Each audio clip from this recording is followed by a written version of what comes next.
They're hotbeds of sexual assault for a reason. These are institutions, sandstone institutions, that for decades and decades and decades have been the same cycle of abuse from generation to generation, and nothing's going to change. The attitudes are so deeply entrenched within colleges that without significant intervention by the university, then nothing will change.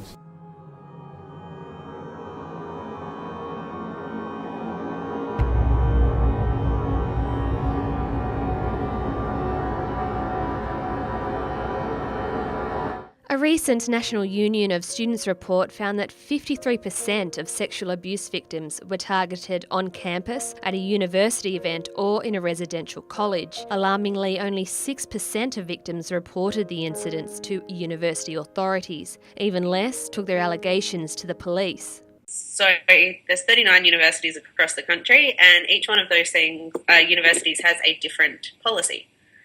A different procedure for reporting, a different mechanism for getting assistance, and trying to find that information is incredibly time-consuming and incredibly difficult, even if you haven't been affected by trauma. I think by making it difficult to report, you can keep your numbers really artificially low, and you don't have to signify to anyone that, hey, we've had 25 reported sexual assaults on campus, because they haven't been reported.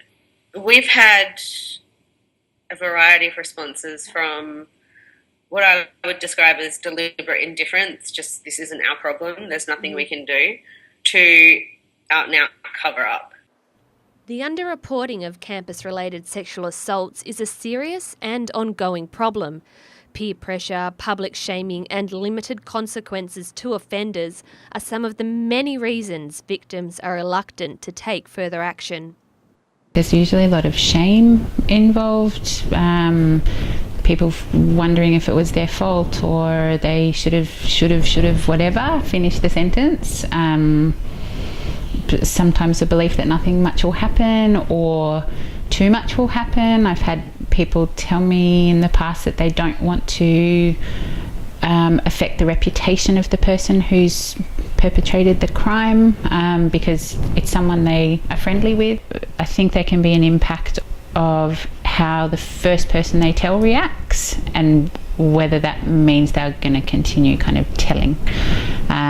So people might believe them but sort of say something dismissive or minimising, and that would kind of demotivate, I would imagine, the person to kind of make it more formal, like go to the police. What I can tell you is that there's, and we know this because someone at Monash has been researching it, that there is a number of people targeting overseas students quite deliberately, sometimes their own nationality.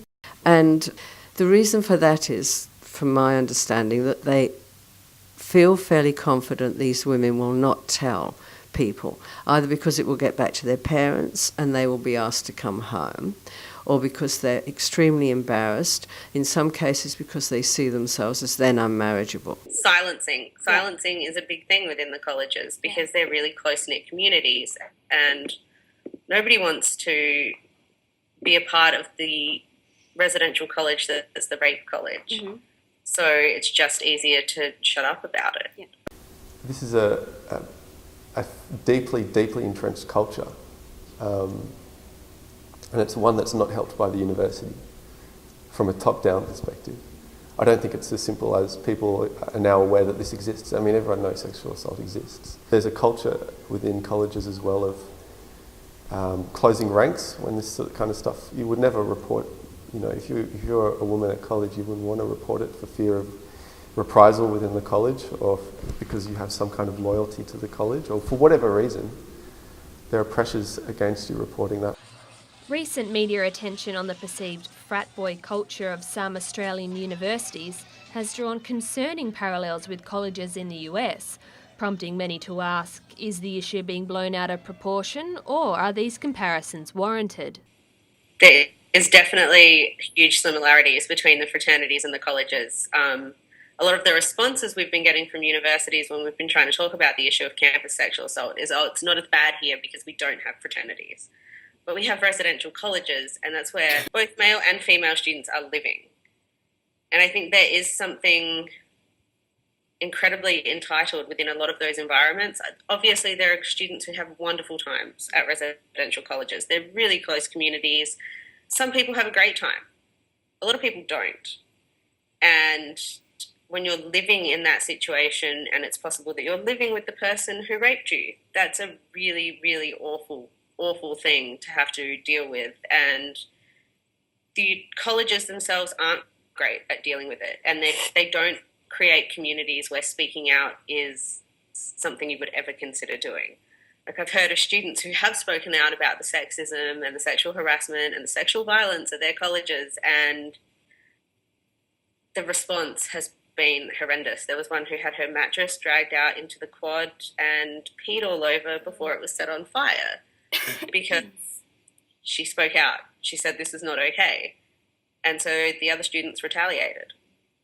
I've been going into colleges for a long, long time, and some of the colleges that have come under fire more recently through the Sydney press are colleges that I've worked in for close to 20 years.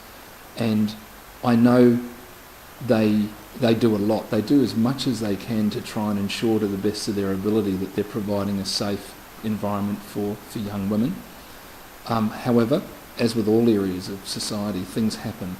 My take on that is that the colleges need to ensure that to the best of their ability they reduce the risk of that thing happening, and when it does, they need to be very thorough, very transparent in how they deal with it. And I can honestly say, in my experience, that is nearly always the case. A lot of that doesn't get reported. A lot of that isn't considered to be perhaps newsworthy. The colleges themselves will be first to admit that when you bring hundreds and hundreds of young people together and they live together in a co-ed environment, and there's a lot of partying as there is for all young people at that age, things will happen. But I think they do a very, very good job in most environments of reducing the risk and dealing with it when it occurs. I think the two biggest things that the universities want to protect is their income streams and their reputations, and those things are obviously closely linked. They have no other desire. There's nothing else I can see at this point that will force them to make a change. So I think it will take legal action eventually. What that legal action will look like is kind of yet to be determined. I think it's definitely the only way forward at this point. You know, students have been trying to tackle this issue for decades. It's not a new problem. You know, there's reports going back to the 1960s and 70s where the universities are giving the exact same responses they're giving today. We take this matter very seriously. We really care for the welfare of our students, but nothing ever changes. And I think that's because we don't have that legal framework in place. One woman who knows this all too well is Deputy Opposition Leader Tanya Plibersek, who made a startling revelation at the university-focused Respect Now Always campaign launch in Sydney recently. When I was Women's Officer at UTS, we campaigned on sexual harassment and sexual assault on university campuses. And in fact, I was just thinking about it this morning. I was stalked at university, and when we had our sexual harassment campaign, I got a phone call in the middle of the night threatening to rape me because we had the sexual harassment campaign, and it breaks my heart that more hasn't changed since then. Over the last 10 years, social media has played an increasingly pivotal role in the daily lives of most young people. And when it comes to sexual harassment and assault, its impact can be wide and far-reaching. Social media has been wonderful for us connecting with survivors connecting with each other. It has been an incredibly helpful tool, and I don't think we would have had the level of success that we've had reaching out to students across the country without it.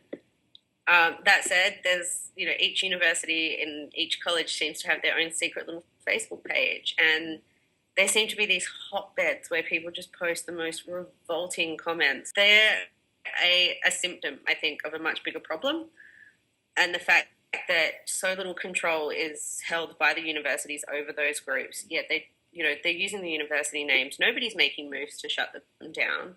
Nobody's making moves to disassociate the university completely from those things, which sort of speaks to an almost approval for some people. For young offenders, the harmful behaviour starts much earlier than we think. Therefore, early intervention is crucial to minimise the risk they pose to society. Yeah, I think education is a big part. I've been lecturing to men or young men on, sexual crime and related issues for 20 years, and I think it's fair to say that they're probably not as well attuned and well educated as the young women are when they arrive at university.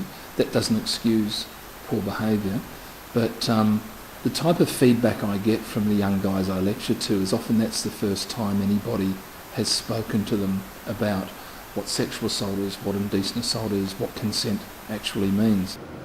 As modern day consent moves from no means no to yes means yes, a strong definition of sexual consent is becoming thinner and thinner. Some Australian universities are introducing sexual consent training at the start of the academic year, but many think that this is too late. What we saw with ANU recently and things like the Brighton Grammar Instagram group is these things are starting well before students are getting to university. These students that were at ANU, Johns College there, all went to the same high school. You can guarantee this behaviour did not start when they stepped into Johns. This was something that's been going on for a long time. And I think understandings of consent are incredibly underwhelming in Australia. It's not something that's being taught at schools. It's not something that's being taught by parents. It's something that we just assume everyone knows. Well, I hadn't thought about it up until about 30 seconds ago, I guess, and this... So it's where you have to have... Oh, Jesus. I think it's an understanding that both parties want to be actively involved in the act of sex. Sure. And both have full capacity to make that consent. Both parties or all parties have to be sort of completely willing. I guess if it's not verbal, it has to be like incredibly strongly not verbal, not incredibly well implied. It has to be sort of constant. It can't just be at the beginning, that sort of thing. It has to be full-hearted, and everyone knows that they're coming in for a good time, that sort of thing. It's when you feel totally comfortable with no inhibitions to allow somebody else to engage with you in a sexual act. Alcohol and other drugs tend to shift inhibitions and, for all people involved.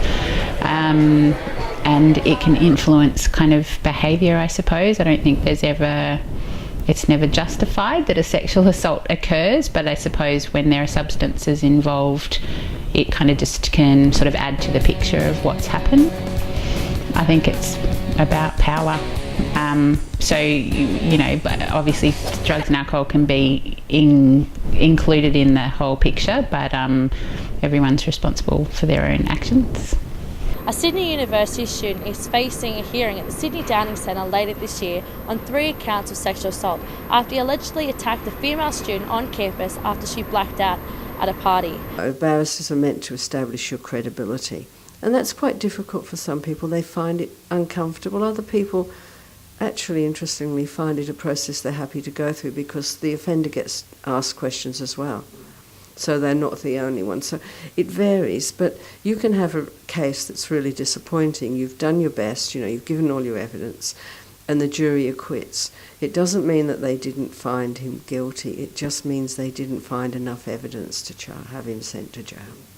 They also take into account, whether you pled guilty, whether you showed remorse, prospects of rehabilitation, whether it's your first time you've done this, that everybody knows at least, or there's a number of things they have to take into account. With the young men, I talk to them about how they need to be very cautious of creating an unrealistic expectation simply because a young woman accepts an invitation to leave a populated function to go outside for a breath of fresh air or whatever the case may be.